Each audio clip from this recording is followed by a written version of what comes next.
On to the next question, Rachel. I mean, I'm sure you're aware of how the Indian education system works. I mean, it's too much focused on rote learning and standardized examinations.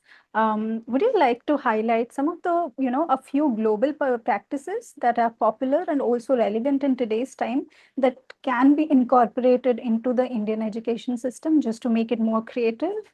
India is firstly one of the most innovative and creative places on earth. Yeah. When I look at what's happening in the tech industry, when I look at what's happening in innovation spaces, the advances that are being made in science, along with this incredible, rich, artistic, cultural Yeah. history, I Yeah. just think, I just think India's unstoppable. And you mentioned earlier that Hmm. Australian universities are starting to Yes. plant campuses.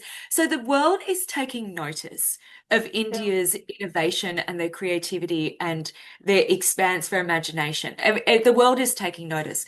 Yeah. If the education system could mirror that, it would be absolutely unstoppable. And I think my Yeah. message is that there are a number of places in the world that have gone down the track of embracing creativity and abandoning things like rote learning and everybody learning the same thing and Yeah. standardized testing.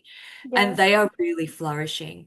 So, in the most recent PISA, the international tests, PISA had its first international test of creativity, and Singapore came at the top. It doesn't mean it's the most creative place on earth. But what it does mean is their education system is they are putting energy into fostering creativity.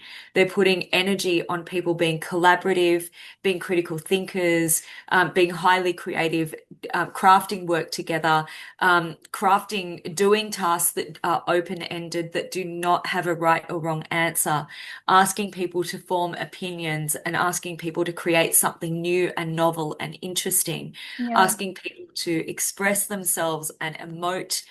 And those kinds of ways of thinking, I see those deeply embedded into Indian society. I Yeah. would love the education system to reflect that.